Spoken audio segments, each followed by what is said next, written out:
I want the Twitter to kind of go crazy All tonight. right, All here we go. right, let's do it. Shit. You shouldn't say that on air. No, it's not posted. What's that mean? That's just a minor blip, right?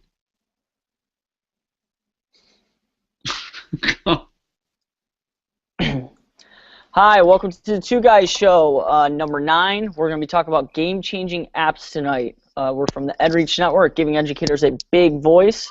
I'm Drew Minnock, at TechMinnock on Twitter, and you can check out our blog at twoguysandsomeipads.com. My co-host tonight is, as always... Hi, I'm Brad Wade, at TechBradWade on Twitter. Nice to have you joining us tonight on the Two Guys Show. As Drew mentioned, we are at episode 9. Tonight's episode is game-changing apps. So what we're going to do tonight is we're going to go through some apps that we use in our classroom that we're very familiar with and tell you about them and then tell you how they're changing the game and what we do in our classroom. Now, one thing we want to say out there is near the end of the show, we're going to ask you to share some things with us, some apps. So if there are some apps that you use that we didn't mention tonight, we're going to encourage you to use the hashtag #2GuysShow and to put it out there in the Twitter world, and we'll try to mention them on the show. So be thinking about that tonight as we're going through this. Absolutely. Okay, so the first app we're going to go ahead and start with is CargoBot. And CargoBot is an app from code.org. And a lot of you have probably heard of code.org lately because they're doing the Hour of Code come December, getting kids and getting schools on board with coding and programming and things like that. So this app comes from them. It's sponsored by amazing people on that website. You know, Mark Zuckerberg, Bill Gates, so many others. You know, will.i.am's on the video, Chris Bosh as well. But this app allows kids in probably, what grade would you say, Brad? I'd say anywhere from almost like second grade up into middle school even. Yeah, yeah. From the code.org, it's recommended at 8+. I use it in 3rd grade, and so did Drew last year, and he was in 3rd grade. And my 6-year-old daughter uses it. So she's in 1st grade, but also my 12-year-old son in 7th grade uses it. So a nice wide range. Yeah, absolutely. So what it does is it's kind of like a drag and drop motion, teaching basic coding skills. It's like the crane game. So you have the crane, you got to program it to move the boxes and solve the goal. But the thing is they get, there you go, Brad's got it up right there. It gets very complex very quickly. So we have our kids go through the tutorials first that kind of walk you through how to play the game in each step as you go along. And it starts easy, and then it gets harder and harder and harder. And some of them are, I mean, honestly, they're pretty difficult, aren't they, Brad? Yeah, they are. It's it ramps up, like Drew said, it ramps up really quick, and that's why we recommend the tutorials. And teachers out there, like any lesson, what you put into it's what you're going to get out of it. So this, you have to be very good about teaching your expectations. Okay, and Drew and I, honestly, we could do an hour on CargoBot because we have gone all through talking about CargoBot. We're not doing that tonight, but one of the things you want to think about is what you put in is what you get out. And let me explain that. Go through the tutorials, make sure the students go through there and practice them and get comfortable with them, because actually through the tutorials, you actually learn how to use all the features. As Drew mentioned, it's just a finger swipe, okay? So like this is the crane. What you're going to do is you're programming the crane to go take the cargo box and move it. You have a goal up there. Well, all you have to do is drag the arrow. So I want the crane to go over, crane to go down, want it to go, it'll go up automatically. Let's say it goes over again. I'll just hit place and see what happens. Oh, I missed it. Oh, and it broke. Well, what's the good thing about it crashing like that? What's that tell you, Brad? Like for those students that, they have trouble with multi-step processes, things like that. What is the crashing and the braking? What does that kind of tell you? Yeah, the great thing is it gives you immediate feedback, Drew, and that's, we've talked about this many times in our classrooms and with other students, is this gives you great feedback. And the thing is, you can do a step-by-step process, and there's a button on here, you can do one step at a time from the program. So so you get the feedback immediately, and if it's not working, then the kids can go back and work on it. Drew, just got a message that the link on our blog is not working. Oh. So okay. Why don't you kind of explain kind of like how, if you do have trouble with that multi-step process, is kind of like what happens with that, and how inside the game it allows you to kind of go step by step. Yeah, so what happens is, the nice thing is, as you saw me swipe through this program, say you have a student who has difficulties with multi-step processes, just from watching their education and working with them, carrying out multi-step tasks may be difficult. Well, the nice thing is even a student like that, Drew, can be successful on this, because what they do is, let's just get rid of some of these. Let's just say I put in one swipe and I have one movement. I can hit the play button and just see and get immediate feedback from it right away and see if it's working. So I can go step by step by step and check my programming and my coding as I go. Absolutely. I just updated the link on our blog, the one that I was tweeting out earlier, so check that, and would you guys please send us a tweet, let us know if you can view it inside of our blog. If not, I don't really know. I'll tweet out the YouTube link then. But yes, okay. That is one of the great things. And one of the other things that we do is, because we don't want students, we have them work together to solve the puzzles, but we don't want just a plug and guess in system. So what we did is created templates that kind of look like this. As you can see, they're just laminated. It's got where you start at the top and the goal is at the bottom. And they're just laminated pieces of paper. And then we have the template that looks exactly like where you slide the commands in the bottom, or registers, and they use dry erase markers to try and really think their way through it and problem solve, be persistent, and work their way through the problem that way in an analog version, and then kind of plug it into the iPad to see if they solved it the correct way. And it's amazing the teamwork and really the persistence in problem solving we've seen using these analog sheets. And another great thing about it is, Brad and I, we share 10 iPads. Between our two classes. So if Brad's doing something with the 10 iPads, yet I still want to do something with CargoBot, I just use the laminating sheets.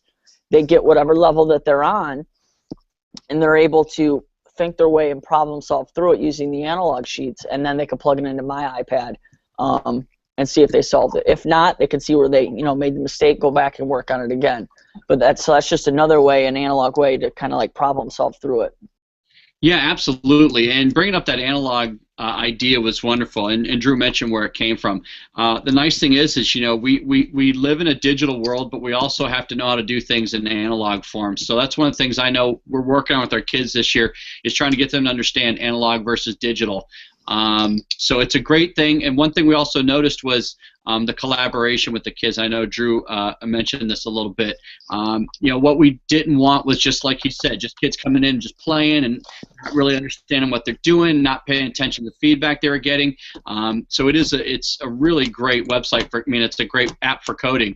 One thing I want to mention, if you have a different range of if your class is different than mine or Drew's, and you maybe want to look for either a little younger coding app or a little older coding app, or different things you can do, you can go to code.org. is a great resource where you can go and just kind of look at for your population. You can get suggestions on different apps for coding with kids.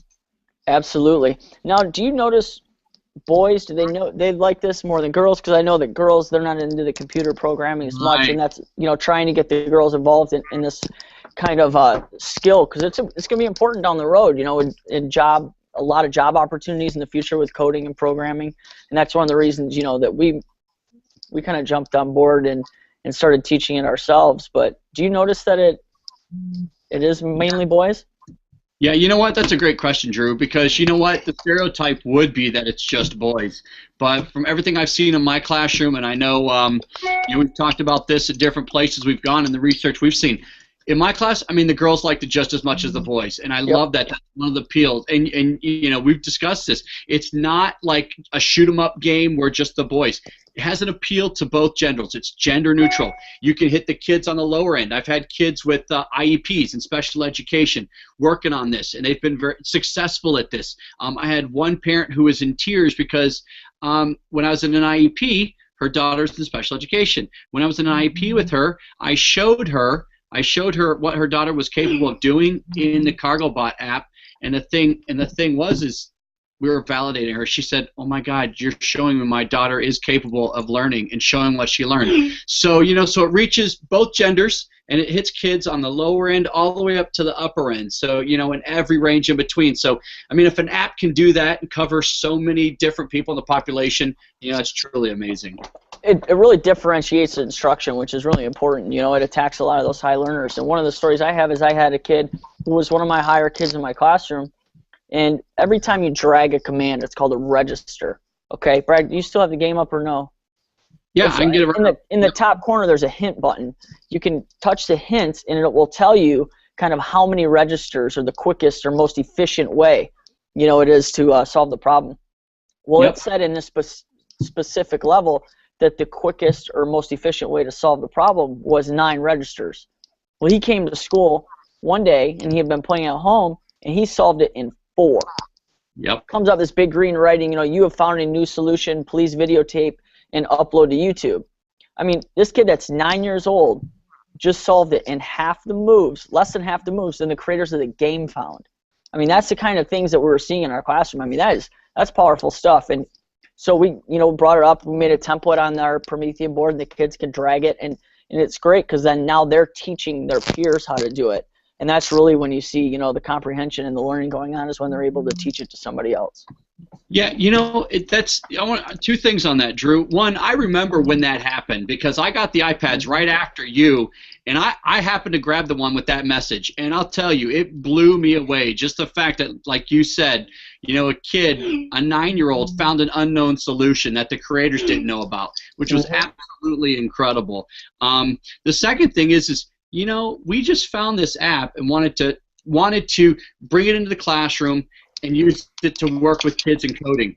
But what we found, all the things and all the enrichment and all the unexpected things like the collaboration, the presentation, doing the analog, so many different things came out of this one app, which was absolutely amazing. I didn't expect that. Did you? No, I didn't. I even got in trouble. Do you remember?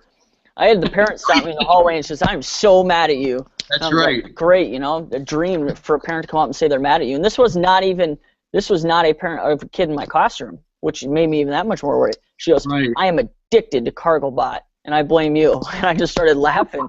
And she said, "My daughter is always coming up to me and saying, you know, wanting the iPad because I'm always, you know, taking it from her to play Carglebot." I just thought that was hilarious. So it was a good trouble to be in, I guess, you know? Yeah, absolutely. So if you have not checked out Carglebot, please check out Carglebot. It's a free app. I got a couple suggestions here from Twitter. Let's see. Let me pull it back up. I know Terry Eicholtz just said some different coding ones for younger ages. Let me grab it. I think it was Codable and Daisy the Dinosaur, I believe. I don't have it up on my screen. Yeah, Daisy the Dinosaur, our librarian Bookwoman Laz, at Bookwoman Laz, you give her a follow. She was telling me about Daisy the Dinosaur coding app, and I haven't had a chance to check it out yet. I definitely need to, so I'll look into that. And what is it? Botonic is a new one on the computer. Botlogic. That's not an app. Botlogic. Is that what it is? Yeah. Botlogic. Yeah, we were talking with them a few days ago, so we're going to check that out. There's a lot of great resources out there, guys, and the bottom line is coding needs to come back into schools or come into schools and to do more than it did in the 80s, okay? Because all the research shows us that a lot of jobs, not only now but in the future, are going to rely on a basic knowledge of coding and computer skills. Correct, Drew? And it's really not even at our age. I mean, or at the kids that we're teaching, it's not even as much just the coding. It's important, it is, but just the problem solving and the collaboration that they're doing with their classmates. That's important too, you know. Those are important lessons that they're going to need to know just for life, period. So absolutely, it's pretty awesome. One thing that Drew and I always talk about, whether it's him and I just together or talking to people in groups and stuff, the main point is trying to teach kids how to learn to be learners and problem solvers. And you know what? We had this discussion with Evan in Japan today, actually, didn't we, Drew? About it's not all about worksheets. Yeah, we know we have to do some because we're required, but that's not how we get kids to learn how to be learners. You know, and Evan said this. We've always talked about this. If I need to know something, I can find out, you know, a date or who did this or whatever. But what I need to know is I need to know if a kid can use problem solving and if they can work in a group or go ask the right questions and solve different things that come up, because we never know what problems are going to be, you know, faced with. Absolutely. I just got another message saying that people are having trouble viewing it on our page. Again, if you're having trouble viewing our show, like from our blog where it's embedded, please let us know as soon as possible. I just changed it a couple times, so let me know if for some reason it's not working and you can't get on the show. Yeah, I know we have a good link at least somewhere, because there are a lot. I mean, I don't know how Craig knew this, but Craig said Brad wants the Twitter world to go crazy tonight. You must have heard me early. It is. There is so much on the feed tonight. I love it. I'm so happy all you guys are here. Stay with us. We're going to continue talking about game-changing apps. We want to hear from you. I see some people already haven't seen Cargobot, so that's great. So we're already reaching people with information that you haven't seen yet. So let's have a great show and share them with us. Yeah, absolutely. And if you guys don't realize, I'm at school. I'm sitting at my desk right now. I just had Tina come in and was going to try and steal candy from me, our custodian. So that's what that little distraction was. So and I want to tag on that, Drew. Right after school today, it's been a long day. It's been a great day. Right after school today, we had a GHO with Evan Scher in Japan. And then when we were doing that, Tech Ninja Todd, asked us if we would jump in his Connected Educator conference, his presentation. He was the featured speaker at a conference at MM13 in Texas today. So we did that. Then at 7 o'clock tonight till a little after 8, Drew and I jumped in with Augmented Reality New York and shared a presentation up there. Then we got ready for the show. That is why Drew has not had time to leave tonight. No, I haven't. It's a long drive home. So before we get into the next app, I just want to tell you guys about Audible.com. I don't know if you guys have heard of it, or if you but you need to hear about it, that's for sure. It's the leading provider of audiobooks, over 150,000 downloads. I know I've downloaded books from it. I mean, we're talking kids' books, the New York bestseller list, all these audiobooks. I mean, it's awesome. Yeah, it's great stuff. audiblepodcast.com/edreach. So you can check it out there. Definitely check it out. Free audiobooks. There's lots of free ones. Amazing people on there. Like, Daniel Pink, I believe, has books on there as well. I mean, there's tons of people on there. So definitely check out audible.com. And then the next app that we're going to talk about, Brad, is what? Okay, the next app we're going to talk about, before we move on, I got a couple things to share on Twitter. Shannon Miller's joining us. She said BotLogic is awesome. I'm only bringing this up because we're just finishing coding. And then Craig also shared Daisy the Dinosaur link on Twitter, so go out and check that out. Thank you to our PLN for shouting out and sharing things with everybody, so thank you. Yes. Our next app is an app created by a fellow Michigan educator, Brad. Michigan. Yeah, absolutely. This app, and I had to just talk about this. It's called Write About This. Not all caps, but Write About is cap and T for this is caps. It is an app for creative writing. And Drew, I know I've said this so many times. I said this to you today. I wanted to shout it out because for me, it is one of the most beautiful apps out there. Visually pleasing. It just looks absolutely beautiful. And what it is. There's so many ways to use it, but here's the short version of it. There are so many photographs and pictures, and they're all laid out in categories, and you can search them, you can look for them. And then when you get a picture, there's writing prompts with this. What do you think the boy in the red shirt is thinking? It's a bunch of kids playing kickball, and this kid in the red shirt might be leaning up against the wall. And so it's interesting to see what the kid's going to write about. And there's a lot of cool features. It's beautiful. There's a picture on one side, and there's like a clean notebook paper writing on the other side. They can type right in it. They can save it. They can share it. You can do screen recordings of it. I woke up to an email the other day from a parent, and it was awesome because it was a story. Actually, Michael Medvinsky. Oh, Michael Medvinsky. Oh yeah. His daughter. Awesome. His daughter went home and she wrote a story on Write About This, and they actually emailed it to me.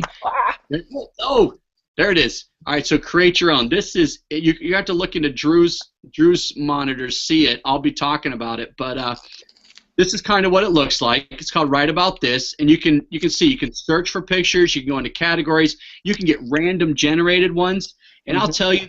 The reason why I wanted to talk about tonight is because I use this almost every single day. I use it 4 days a week. just with creative writing, because Drew and I have about a 2-to-1 ratio on iPads.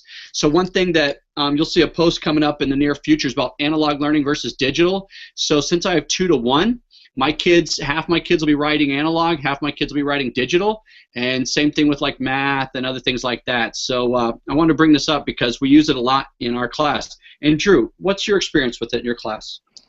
I just think the engagement factor, we've talked about it before with writing being one of the more difficult subject for kids that we encounter to really, get into and get excited about. But the ability, again, I think this is really important, is that it's giving our students a choice. They have a choice of what they want to write about, where they could go capture something, where you could open it up and you can go take pictures, and capture it and create your own story that way.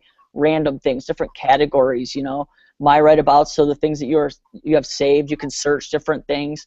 I mean, it's really an awesome app. Definitely an awesome app. And they have a free version, but they also have a paid version. So there's 2 versions of the app in the App Store, but it really is a great app to get the kids excited. And I think we both use it for more like collaboration again, where we love our kids collaborating and working together on things. That's so important in, I know, Brad and I's classrooms. So that's what we have in this app. Usually it's 2-to-1, since that's, the devices that we usually are working with, and they're able to create these stories, and then they're so excited to share them afterward. Yeah, it's if someone on the Twitter world let Brad Wilson know. I wanted to let him know we're tweeting. Dreambition. Let him know we're chatting about his app. I wanted to let him know earlier today. I did not get a chance to, but yeah, I'm telling you, the cool thing is it's good on all fronts. Okay, it's appealing to the kids. It's visually appealing. It's engaging, and you know what? Drew and I talk about this all the time. Stuff we talk about, it's got to be engaging and it's got to be easy. Well, it's got to change the game. It's got to be game changing. Exactly. Thank you, Drew. Because you know what? The thing is kids want to do this. So if we can keep that time on task and increase it just even a little bit, then we've won. Okay, if we can get a chance to engage them and get them interested in their own learning and be responsible for their own learning, then that's we've won. Okay, I call it getting the Midas touch. If we can use technology to our advantage, because I've said this many times, educators are already doing amazing things.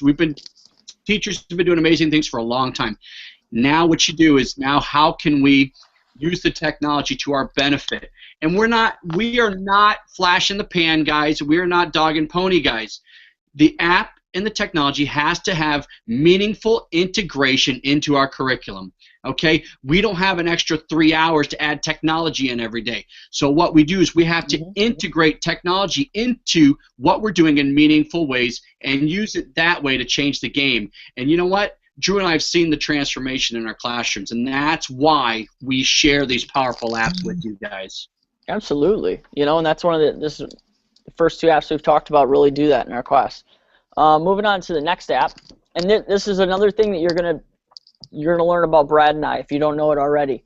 We are not fans of going to presentations where they give you a list of 100 great apps. We don't want 100 great apps. I want apps that work, that work, they change the game.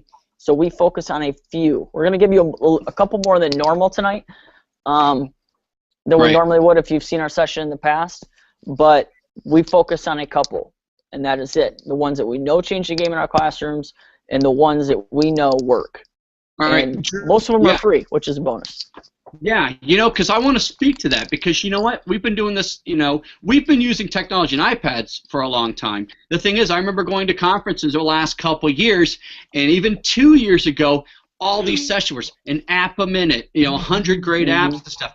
I remember sitting in that session, I remember watching, crap, okay, and I was lucky if I came out with 1 or 2, and then I was lost, okay? I mean, and like you said, Drew, if somebody gives me a list of 100, I'm not going to get to 57, let alone number 9. So that's why we try to give you the best of the best and tell you how it changes the game for us and truly make a difference in your classroom. Absolutely, because I've been to those sessions where, you're getting down, you're searching through them, and you're at like number 15 and you haven't found an app that's worth it yet. Yep. And that's frustrating. So then you just stop looking.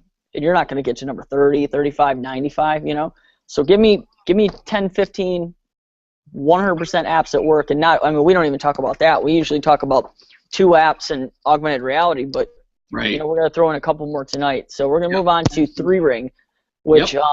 again, if people know us, huge supporters of 3Ring. Use it daily in our classrooms to capture learning moments.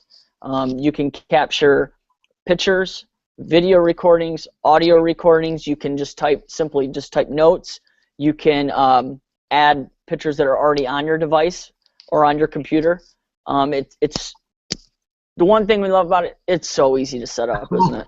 Oh my God. With minutes. So 3Ring. You know what? Again, Drew and I could do an hour on 3Ring, but what we're going to do is we're going to give you the highlights, and we're going to stress to you this app is absolutely incredible. I mean, seriously, we use it on a daily basis. Right here on my phone, I have it all the time during the day. And the thing is think about this. This is like an instant communication device with your parents. But think about this. I don't want to sit here and call a parent during the day. Hey, I just want to tell you about so-and-so. Oh, guess what? We're doing creative writing. Look what your child's doing. No. We're going to use the power of the technology to where all of a sudden now I can snapshot a picture. I can literally have my phone right here in my hand. I can take a picture of a kid or a group of kids, and I can tag what I'm looking at, and all of a sudden I can hit a button, boom, it sends it to the parents. Now, Drew, when I send it to the parents, let's say I have 5 kids in the picture. When I send it to those 5 parents, are anybody else in those 5 seeing the picture? No, that's the great thing is that it's very secure the way that you can do it. So just like in Facebook or whatever, when you tag a picture, that's kind of how you do it. You can you tag the kids, but you also throw a tag in there of like kind of what you're doing. So subject-wise, if we're using the iPads, I always, I tag it with iPads and usually teamwork or collaboration because that's something that we're doing, and then whatever skill that we're working on. So this week we did online safety and cyberbullying are 2 things, that we talked about. So, we're working on the iPads. I'm going around, I'm taking pictures, short videos of the kids working together, and instantly it's giving those parents a window into the classroom of their child's day, and it's so quick to capture. This is what the app looks like. And this is actually you can kind of see this. This is the newer version. It's not out yet. This is like the more flatter version, I guess, the beta one. Oh, yeah, the iOS 7 flat pastel version? Yeah, it's different. Okay, we just got an update. You probably didn't do it. Brad doesn't do updates. You guys are I'm still running iOS 5 or something. Anyway, so you just touch the class real quick. You touch whatever class, then you touch your student, and then it goes down here. You can touch the tag, and boom, done. I hit picture, and I take the picture. I can do video. This is the notes, the little pencil, the microphone, and then picture's already on my device. And one of the great things about it, because a lot of times, we're walking around with our iPads. I usually use my phone before I got the iPad minis, but just because of the better camera and it's a lot faster. And it has internet everywhere. So on field trips and things like that, that's how I would take the pictures. But let's say I didn't have my phone with me and I just had my school-issued iPad or my own. And a lot of the iPad, they're not Wi-Fi, or we don't have the cellular device. So boom, taking pictures just as normal. And then what happens, Brad? Yeah, the great thing is so I'm out in the field, I'm using my iPad, I don't have Wi-Fi. The cool thing is those pictures will still upload to your device like it's doing everything normal. Absolutely. As soon as you get back into a building or you get connected to Wi-Fi, boom, it syncs everything in. Awesome. It is awesome, and it's quick, and then it doesn't initially share it right away. So then that's when you go into the website. It's kind of like a blog type format, where it has the picture or whatever, moment of learning that you captured, okay? And then you can click to share it with the parents, or if you're using it in older grades, you can share it with students as well, because I know that, a lot of older grades are communicating back and forth with email with their students, and Brad will touch on that in just a second. But there's also a section over to the left where you can make notes that only you can see, okay? So if you want to type in like a specific skill that maybe a child struggled with on a test, but you share it with the parents, but you only want to see that, that's just for you. But once you share it, you can comment back and forth with the parents. They can ask questions. So it's just a great parent communication piece. Yeah, absolutely. So I'm going to talk about using it in high school, and then I want to ask Drew a couple questions about it. So, I have a high schooler, I have a senior in high school, and I've said this many times before. I'm really amazed and impressed how older students are in contact communication with their teachers.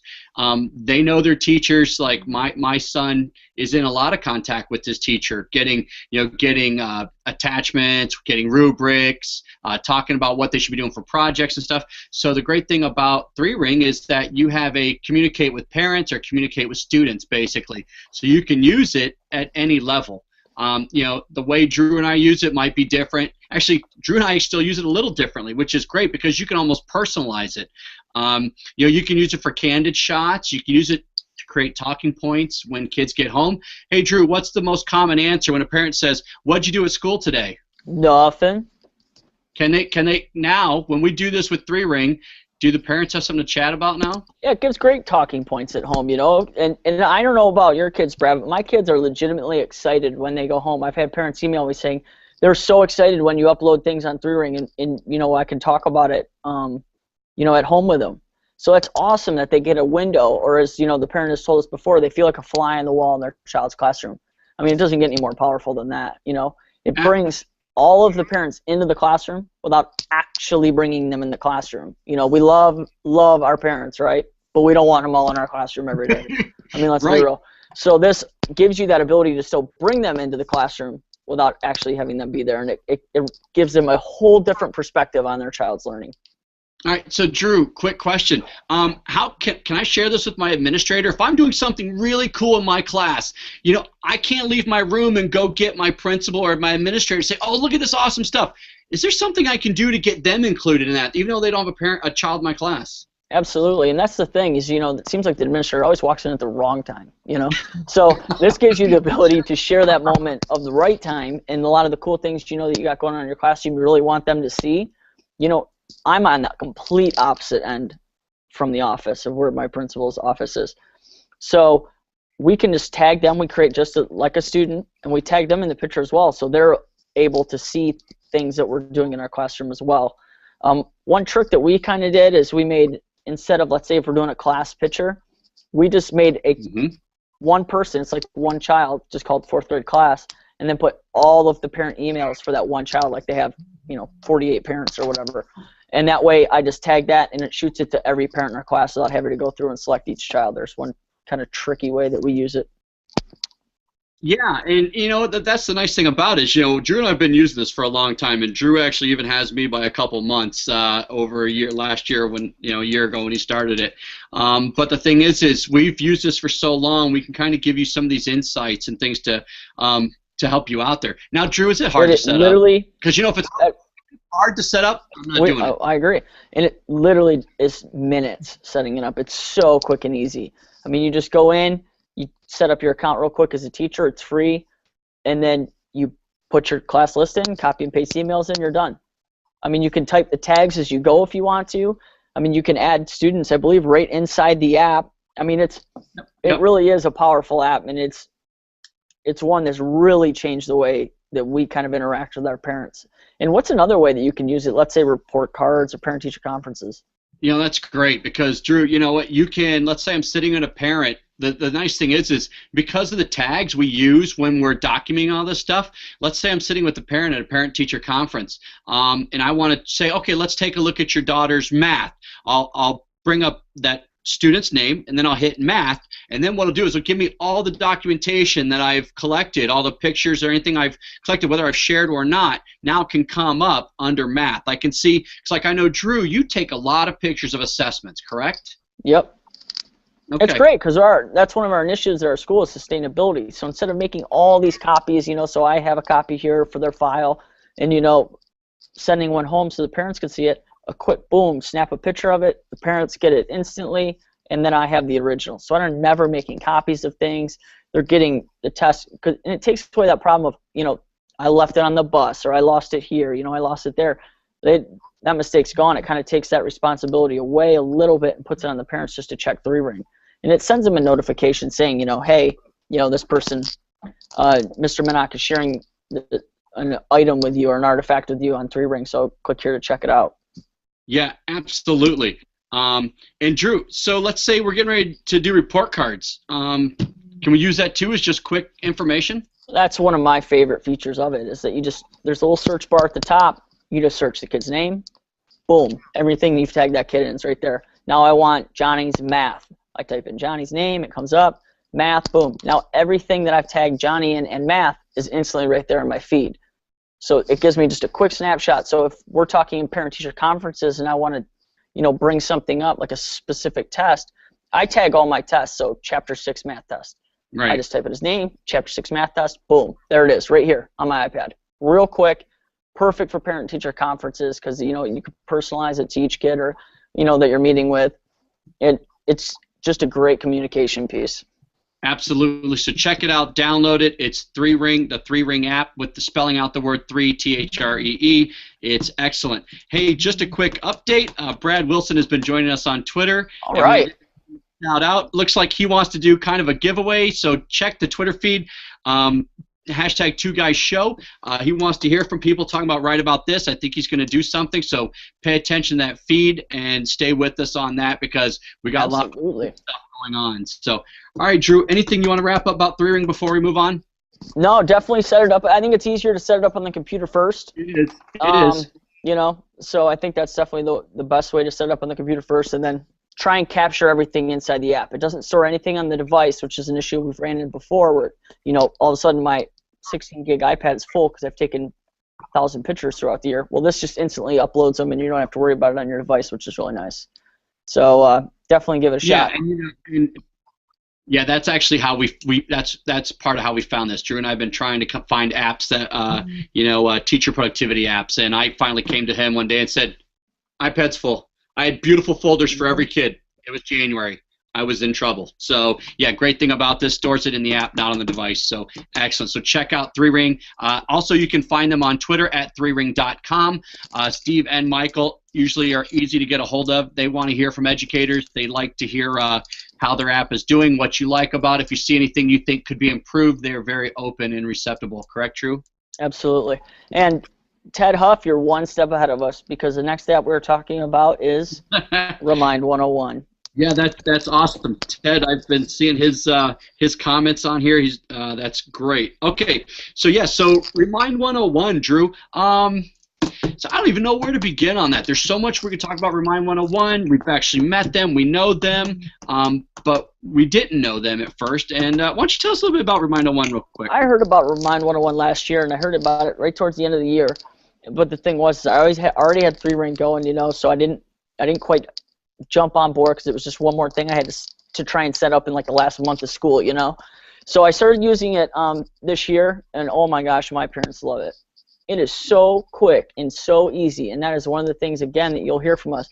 We like quick and easy apps, things that really help us, save time, communicate with parents, make our lives easier. They change the game for us. So it's just, you can do it from your phone. Their new app, they updated, about a month ago, is awesome compared to their last one. It is such a huge upgrade for them. But the ability to go ahead and text your parents, because everybody has a smartphone or a device, it's somewhere. They always have it in their hand rather than at nighttime. They're not always checking their email. So you can send in a mass email to all your parents, but the ability to text them real quick is awesome in a secure fashion. So you want to talk a little bit about that, Brad? Yeah, absolutely. Knowing I was going to start the year off with this at my curriculum night, which is what we call open house, it was funny because one of the parents actually tweeted out, "Is it a ed tech conference or curriculum night?" It said both because Drew and I were doing a lot of the same things. We were talking about Remind 101. We were talking about 3Ring and everything and apps you're going to hear about later. The great thing is when you set up Remind 101, they shoot you somewhat of a local phone number, and it's a one-way push text. It's absolutely awesome. So the thing is, when you first get it, all somebody has to do is text back. Like mine is, well, I don't want to say it because actually I'll have a bunch of people. They don't know your number. I guess. Oh yeah. Okay, that's true. Mine was at Mr. Wade 1. Texted back to that number, and then all of a sudden I'll send you a message back, say thank you. It says give me your name, so Mr. Wade knows who you are. The cool thing is just like I said, it's a one-way push of text. It's absolutely awesome. I use it for something like math test coming home today, or math test tomorrow, field trip to the farm today, wear your boots. it's great because, like Drew said, everybody has a smartphone. Look, I have a smartphone. Drew has. We all have something. Yes, I have email on here, but I'll tell you what, getting a text is so much quicker and easier. Boom. I mean, we have like 5 text groups going on right now as we speak, and yet we could all be doing email, but it's just not the same. So, Drew, how do you use it in your class? I think it's great just for, it's just those quick reminders of things that, that might escape parents. So I love the schedule feature in it. The fact that you can schedule them out ahead of time for things. So, like, if I know on Monday I'm going through my week, and planning my week out, if I know on Friday or Thursday night I need to remind my parents of something that's happening Friday morning or whatever, it's great that I can sit there on Monday, schedule that text to go out around, 7 o'clock at night or 6 o'clock, whenever, and then boom, I don't even have to worry about it. I mean, you can schedule them way in advance, multiple texts in advance, so you can schedule, if you've got field trips and stuff like that way ahead planned, you can schedule those texts right now, which is one of the main features. I absolutely love that. I do know Drew he's a pro at this. He is so good at scheduling things. I do not do that. So I will wake up and say, okay, I'll send something that's going on today. Now, one thing I do know is it's got built-in features. If I'm getting ready to text my class at 3 a.m., it's going to say, it is 3 a.m. Are you sure you want to send this out to your class? I'll be like, oh, yeah, that's right. Thanks, Drew. Thanks for dropping me off late. I'll text him in the morning. Exactly. No, it's a great feature. It's great for just those quick things too. Like, hey, you know what? Just a reminder, we have our field trip today. It looks like it's going to rain. Don't forget your jacket or umbrella, things like that. Because a lot of times, getting ready in the morning, it's go, go, go for, parents getting ready for work, multiple kids getting ready in the house. So that quick boom text, oh yeah, that quick aha to help remind things. And not only that, but it's kind of hard when you have that kid that comes in and a lot of them brought the stuff in, but they're the ones that didn't. Their attitude is just down and stuff like that. So that kind of helps that, keep the culture in your classroom up too. Absolutely. That's actually a great example, Drew.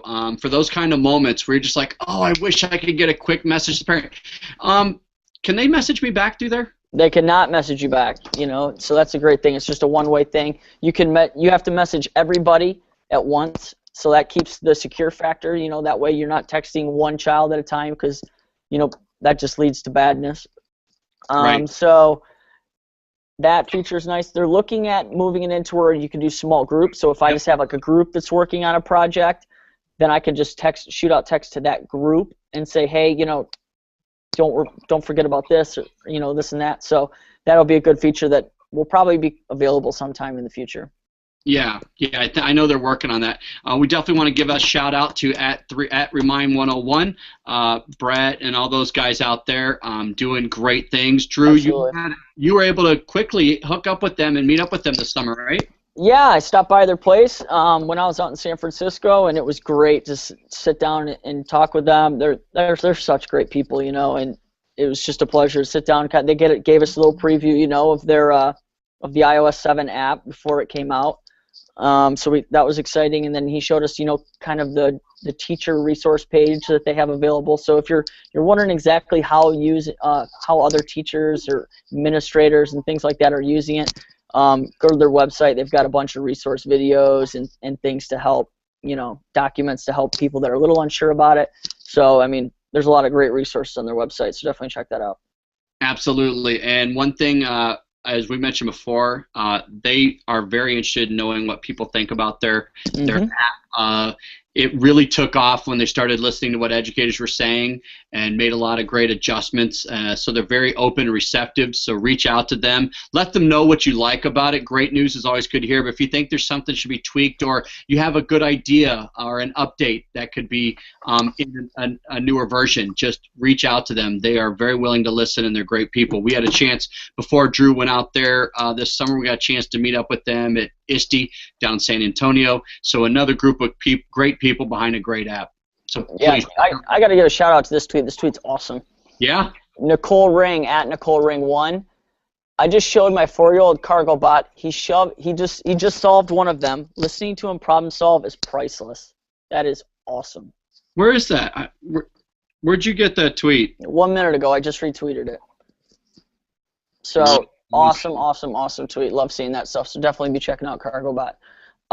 Moving on. This is where we kind of get into our niche here, Brad. Yeah, absolutely. Yeah. So we're going to get into some augmented reality, and that is what Drew and I are all about. We can't get enough of it. Obviously we're lucky enough to get all kinds of information on augmented reality. We get to see a lot of cool stuff, and there's now there's a lot more stuff. There's stuff that's okay. There's stuff that's great. There's stuff that's like, wow, that's amazing, but what can I do with it? Then there's stuff that's amazing, here's what I do with it, okay? So we may give you a little bit of both. We might mention a couple things, just amazing technology to tell you what's emerging technologies and what's coming in the future, but we're really going to try to tell you either the latest and greatest and how to implement it, and our phrase, meaningful integration into your classroom. So Drew, we've got a handful. We've got tons. We could talk about this for hours upon hours if we had time, that. So why don't we do this, Drew? Why don't we? You want to start? Maybe try to hit something for every age group, maybe quickly. Yeah, we can do that. Let's do that, because you know what? Seriously, Drew, you and I have so many in our heads. We know how we could do this. Let's try to do it like that, so that way our audience knows tonight we're going to hit different levels. So why don't we start with the younger group? You want to mention one of them? Yeah, it's actually two. It's by the same company though. It's AR Flashcards by Michelin Media. Just the alphabet version is phenomenal for early childhood education, letter recognition, keeping those kids on task, yet bringing the learning to life. That's one of the main things that we like to talk about with augmented reality, is that it brings the learning to life. And this app totally does it. It completely does it. It's great for ESL, English second language learners, so definitely use it. We've had teachers here using it that way. So love AR flashcards. And then you get into AR Flashcard Space, which is their new app. It is a paid app, but it is great. I love this app. The fact that you can isolate each planet with the flashcards, and you can get the whole solar system. And now they have a button now where you can touch it and get lots of information about that planet. And again, it's so fun because it's a kindergartner, a young child's voice is reading it to you.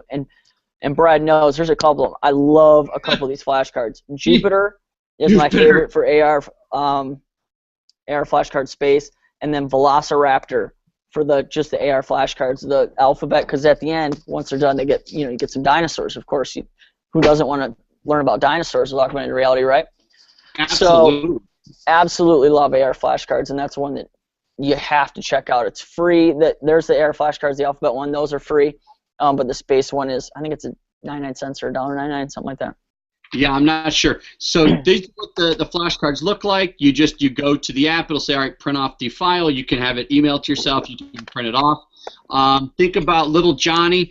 For you lower L teachers, he can't sit still for 5 seconds. Now you put something like this in front of him, and all of a sudden he's engaged. And as teachers and educators, if we can get that engagement, that's absolutely priceless. One recommendation is, we love to laminate things as teachers. When you're using augmented reality, please stay away from laminating, because the glare, augmented reality is image recognition software, so it needs to pick up the target. When you laminate, the glare it makes it difficult for the program to pick up. So I know it's a little counterintuitive, educators, but try not to laminate. Just take care. And look, they do get a little bent, that's just what they still work. They still work. So check it out. That's absolutely great. So that's a great app for lower L people, specifically kindergarten. Absolutely. Now, why don't we talk about one that we can use, that it might look like a lower L app right at first, but the way that you can actually use it and integrate it in your classroom with writing is pretty sweet. Which one? Which one do you have hanging on outside your door? Oh, is it Erasma? No, Color Mix with the writing. Come on, Brad. Sorry. You got it in front of you. I updated my bulletin board. Oh, I'll tell you. Color. Oh, sorry. I did update my bulletin board. Okay, so thank you, Drew. This one, Color AR. It's called Color with capital AR Mix.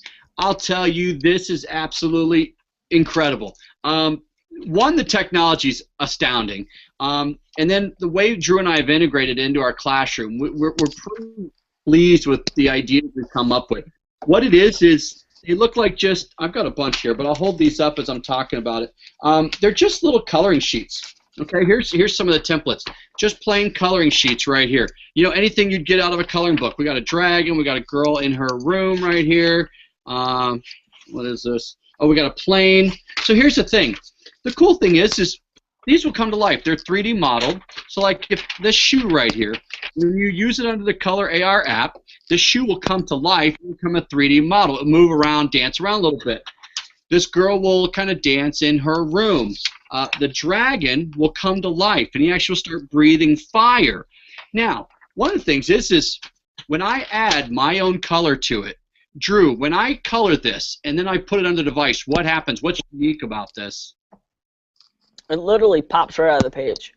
I remember the first time I saw it, I was like, holy cow. But it's black and white, and then the way that you color it, that's the color that it comes out when it pops out. So even though that multiple kids in the classroom have the same coloring page, the way they design that shoe, that's the way that it'll look when it pops and comes to life. Yeah, it's absolutely amazing. So like here's a picture of one of the blimps. The cool thing about the blimp is when it's come to life, it's hovering over like a Google map kind of picture. And the cool thing is it changes. It goes from like an ocean to a desert to a city to the woods. Well, so you can go see we have a post that's written about using augmented reality to inspire creative writing.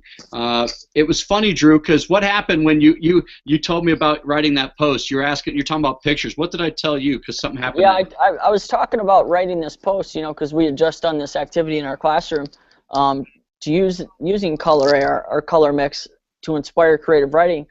So Brad's like, I did that today too. We literally did the exact same lesson right down the hall from each other and had no idea that we did it. We did it a little bit differently, but still same exact thing. And it was kind of funny. So he had some great pictures and some different things that he did as well. So that was funny. It was really good. So you know what? We could stay on that a lot, but we have a lot more to show. So if you want more information about using Color AR Mix to inspire creative writing, go check out the post on the Two Guys Some iPads blog. I actually did another one last week, and then I have another one that we're going to be doing some collaboration with some other classrooms. I'll give you a little sneak peek about this. We're going to have 2 to 3 levels of augmented reality in this lesson and this project that we're working on. We're going to have multi-levels, and as soon as we get this done, I'll be tweeting about it, and we'll share it on a future show. That's awesome, and I just tweeted out the link to the AR to inspire creative writing. So if you guys want to check that out, I just tweeted out with the Two Guys hashtag. So definitely check that out and use that in your classroom. They do seasonal things too. What one did they just come out with, Drew? They just came out with the Cool Pumpkins one. And if you notice when you go to download that one is a free, cause just like the last app, there's a free version where you get to select, I think you get like 4 coloring sheets, and then there's the paid version where you get more and they're interactive. But with the free version, if you look on there and you download the pumpkins, there are a lot of really cool coloring sheets coming out. I mean, I took a picture of it. I think I sent it to you and Aaron and Todd, and I was like, this is going to be awesome when these other ones come out. Yeah. And the thing is they've gotten feedback. I mean, they actually kind of asked us. They had no idea about using it to inspire creative writing. And so they're working on some more cool stuff, and they're pushing out a lot of new pictures. And you know what? It's not a flash in the pan. If you didn't think about how to integrate it, it could be, because it's just some cool stuff that happens. But if you're creative and you think about it, and that's why we're sharing this. So we want to hear from you, too. We're a couple guys, but our PLN obviously is much bigger than that. So we love hearing stories. Drew has a phrase. That's the best. What's your phrase about happiest tweet of the day or something? And literally, when people tweet us and they do something that it just blows their mind, that they, with augmented reality and things like that, it literally makes our day. Yep.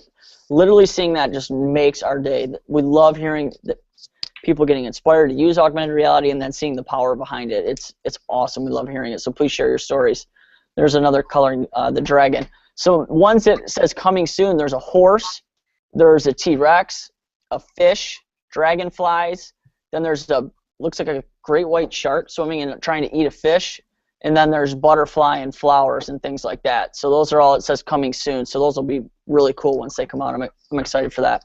Hey Drew, before we move on, I just kind of want to ask you a question, because I know the answer to my question. Is anybody too old to color? You kidding me? I've gotten so much trash about this. You know that. I mean, I do. Saturday night, it's like 10 o'clock at night, and I remember I was talking to a couple of people or whatever. They're like, "What are you doing?" I'm like, "You don't even want to know."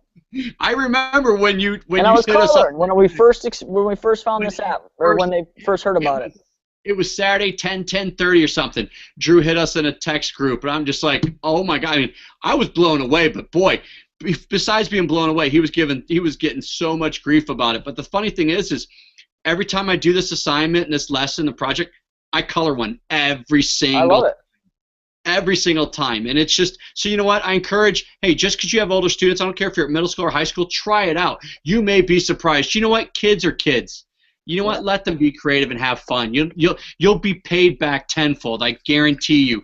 You will put a smile on a kid's face, and you know, as a teacher, you get back. That is a reward you get to live with, and it's awesome. So check it out, Color AR Mix. They're out of New Zealand. It's a great company. Use it. Be creative. Share your stories with us so we can share with others.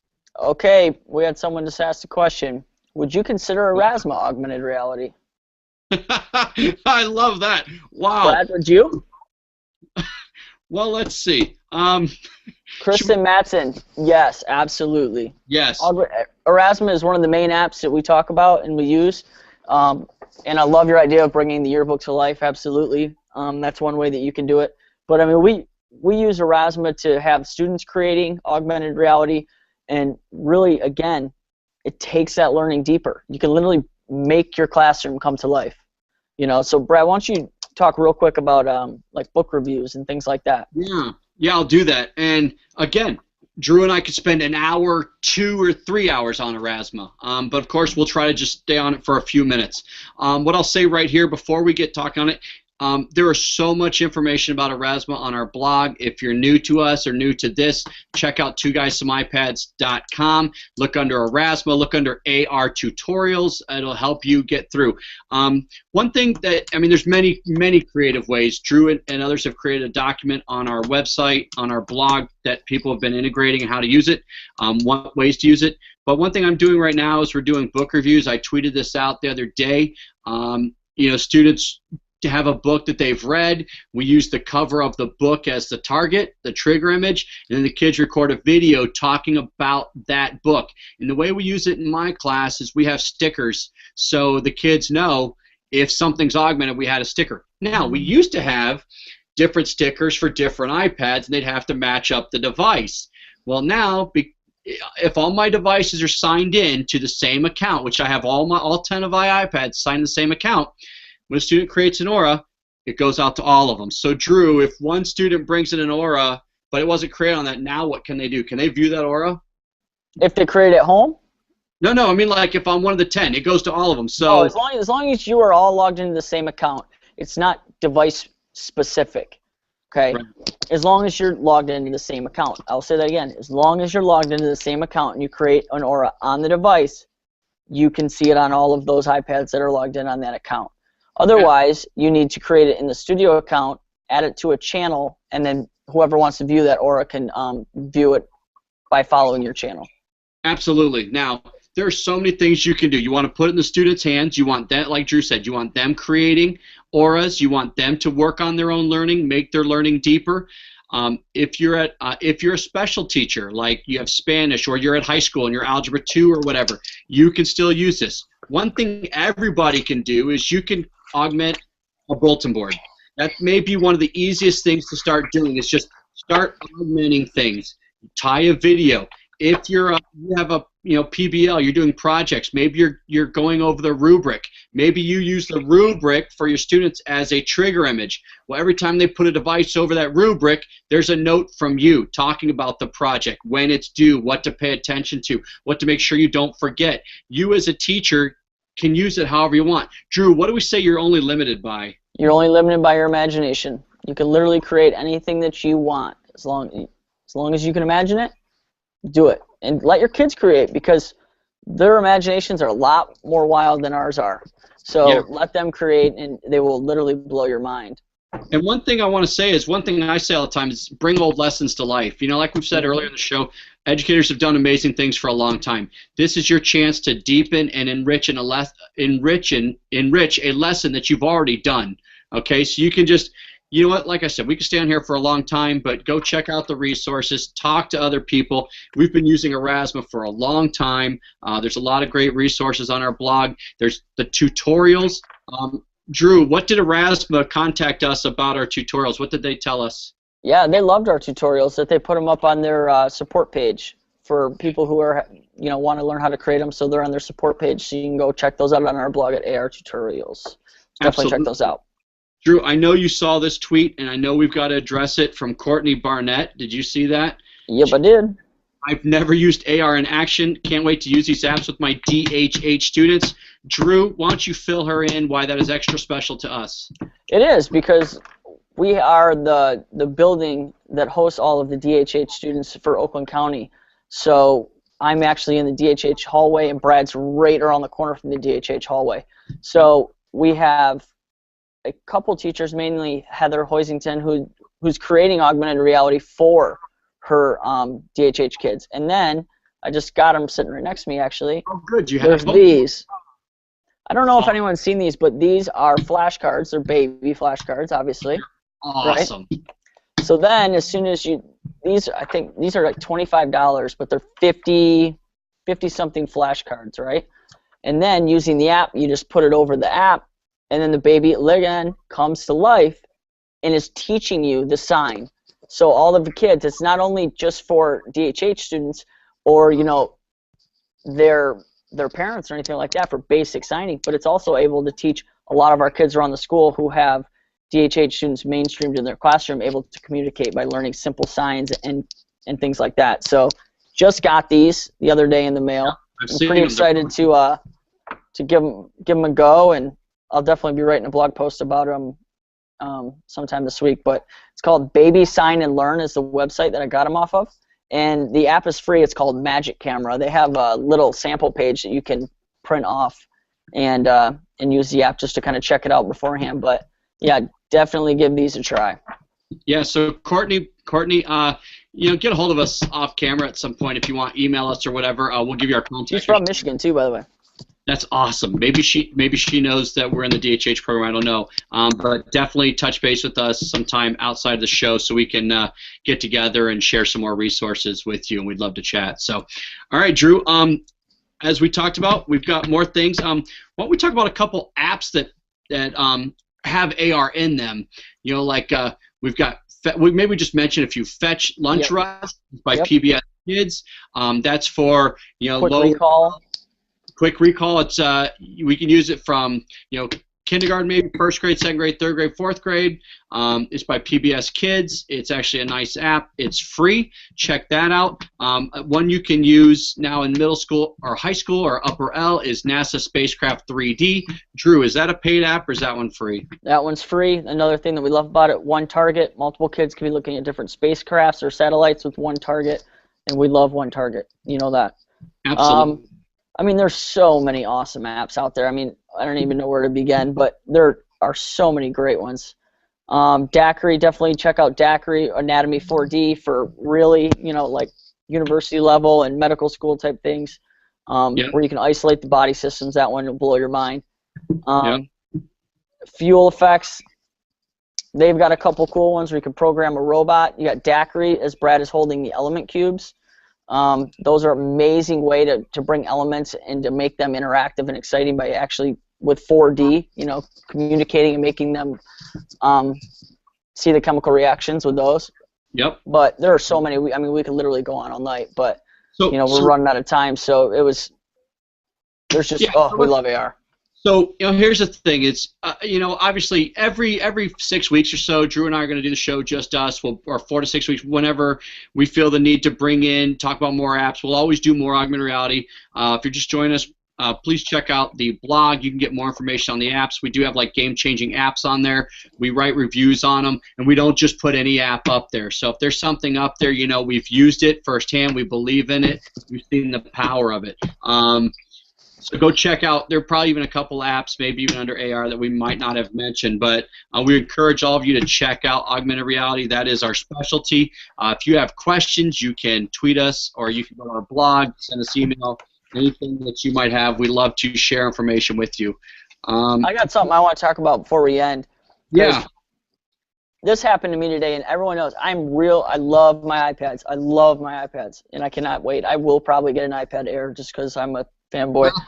But and I need one though, right? I need one. I know you do, Drew. How many do you have in your backpack right now? That's beside the point. I know the answer. I do know the answer, but go on. That is beside the point. So anyway, when I plan, I used to have a laminated sheet. I actually showed Brad it today, and he laughed at me. Okay, so when I plan, I might actually have it here, and it's just it's just like this laminated sheet with the day and the subjects, and I just kind of like write with a vis-a-vis, you know, each week what I'm gonna do. So I got this bad boy today. Look at that. Yeah, this thing is an absolute hoss. This is going to save me many annoying laminated sheets, let me tell you, because this is a phenomenal teacher planner from Erin Condren. Definitely check out Erin Condren Designs. Her planners are unbelievable, absolutely unbelievable. They are the best of the best. You personalize them, obviously, as you can see, I've got my name on it. You can do everything, adding like plastic sheets to it. I mean, it comes with a little holder here. You got personalized notebooks with your name on it. I mean, this thing it comes with the works. You can personalize it any way you want. There's tons of different designs and things you can get. They do iPad cases, iPhone cases, the works. Awesome. Well, the reason I'm bringing this up, besides the fact that I love mine that I got today, is we're going to be doing giveaways, okay? We are going to be giving away, so look for it on our blog. It'll be up in a day or two probably. $75 gift card. So you get to create and design and personalize your own. So definitely be looking for that to where you can sign up and to win a $75 gift card. And we're going to be giving a few of them away. So we'll be running different giveaways, you know, over the next couple of weeks. So we're really excited about that. And you know, I love free things. So the fact that we can help people out here and give these away, I know we're really excited about it. So definitely go to erincondren.com and check out the planners and be looking for the giveaway. Awesome.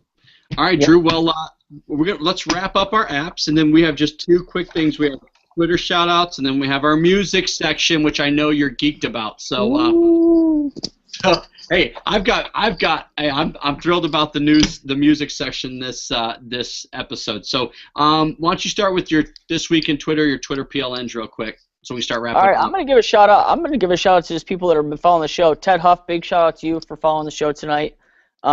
Courtney Barnett, hopefully that you'll get a chance to contact us. We'll get you in contact with our DHH teachers about how they're using AR and things like that. So, big shout out to them. I think it's awesome. All right, cool. Yeah, and I see Rick Blaze have been commenting. Ashley was in here. Want to shout out Shannon Miller. We've been chatting a lot of the last few weeks about some cool things and some collaboration. I know she was in New York this weekend doing an awesome keynote. I know she's been on the show. She's a friend of the show. She's been tweeting tonight. She has some amazing resources, so check her out as well. She's at Shannon M. Miller on Twitter. I kind of gave Evan share a shout out already. You know, he's over in Japan. He's doing a lot of great things. He's like a specialist in Google Apps for education. So check him out. He has some great blog posts as well. And then my last one is Dr. Tim Jordan. You can find him at Dr. Tim Jordan. He's been writing some cool blog posts. I just shared one the other day. It was great about cyberbullying and teens on Twitter. And the thing is his information is just very simple and it's smart. And the story he shares about some teenage girls and how they handled some issues on Twitter was really good. So I want to shout him out, Dr. Tim Jordan, at Dr. Tim Jordan on Twitter. So and then, you know, a lot of the usual suspects. You know, I know Erin Kress couldn't be here tonight. She's at the Columbus Crew Awards ceremony. Oh, wow. Rockstar. Yeah, exactly. So, yeah, I know she's been, you know, checking things out, sharing some great stuff. I know Terry Eichholt, Ann King, and others all around. Shout-outs to a lot of people. Of course, to Todd, who can't be with us tonight, but I know he's here in spirit because he's been on the road for the last couple of days presenting and speaking in different places. So definitely. And we have a quick change of schedule next week. Oh, yes. Usually we're on Tuesdays at 9 o'clock, but next week, as people will probably be surprised at the reasoning, but we'll get into that in a minute. But we're going to go at 8 o'clock Monday night next week. Yep. So stay tuned for who our special guests will be. And don't forget, 9 o'clock. Not 8 9 o'clock. Monday, okay. At 8 o'clock. All right, so listen to me. Monday, 8 o'clock next week, special I'm day. still at school, dude. I've been here for 15 hours. It's time to go home.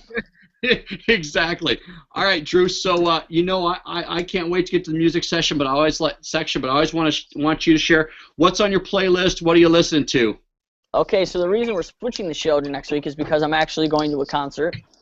So it's just a small band called The Head of Heart, The Head of Heart, and it's awesome. I've been listening to their CD, went and saw them, had no idea who they were. Kind of got dragged to this concert last year and had a blast. They were great live, so definitely that's what I've been listening to. Aren't you impressed with me? I just threw out some music. You really did, Drew. I'm impressed because as I said on the last show, I can pretty much I can do this part of the section for you for the last month or so. But the cool thing is Drew likes his music that he sticks with, and it's good music. So I can't give him the head and the heart. So Head and the Heart. I can't give him any grief because the last one I'm going to share with you tonight I've been talking about for a while and I have a good story with it.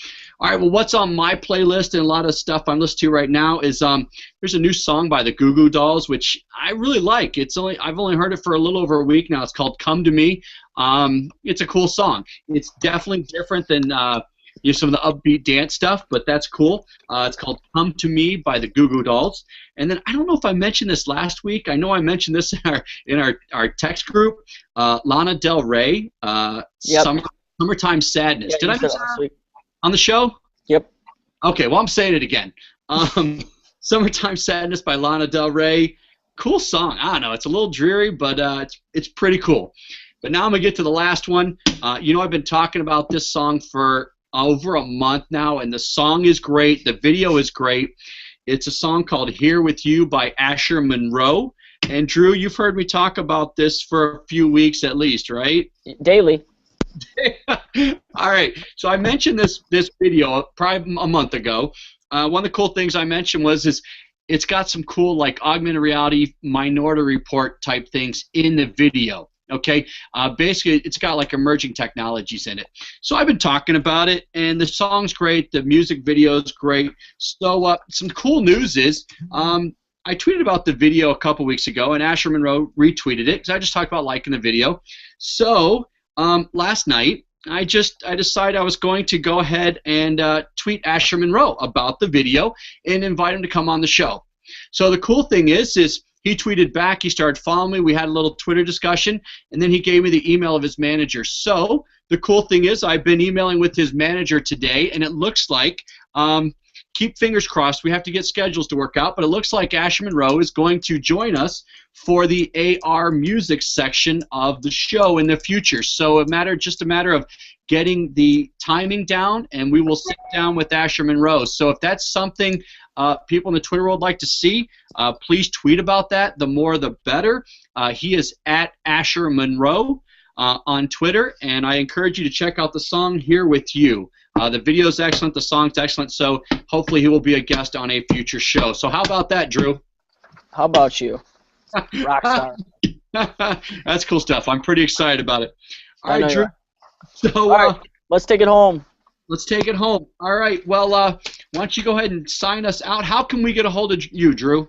I'm at TechMinoc on Twitter. You can also check us out at twoguysandsomemypads.com. Also, you'll see some new buttons on our blog.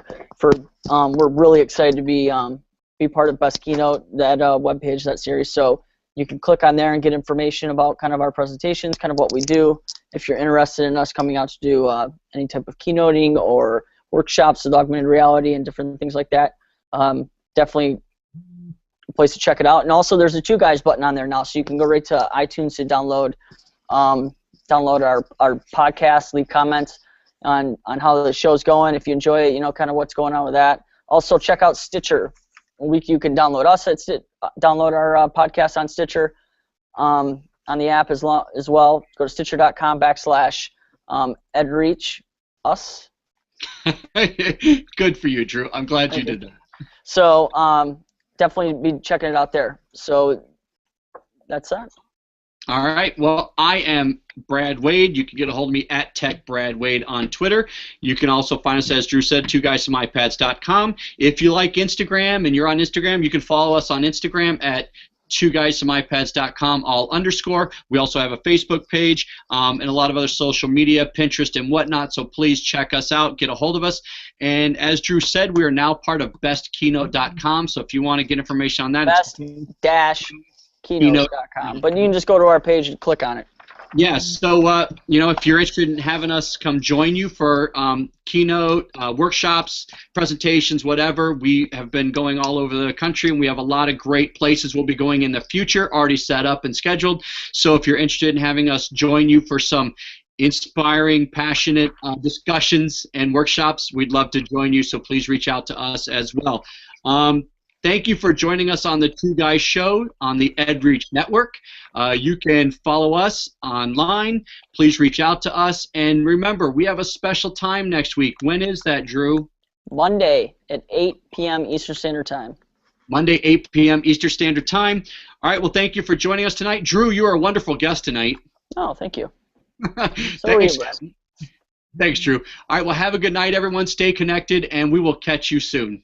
Goodbye, everyone.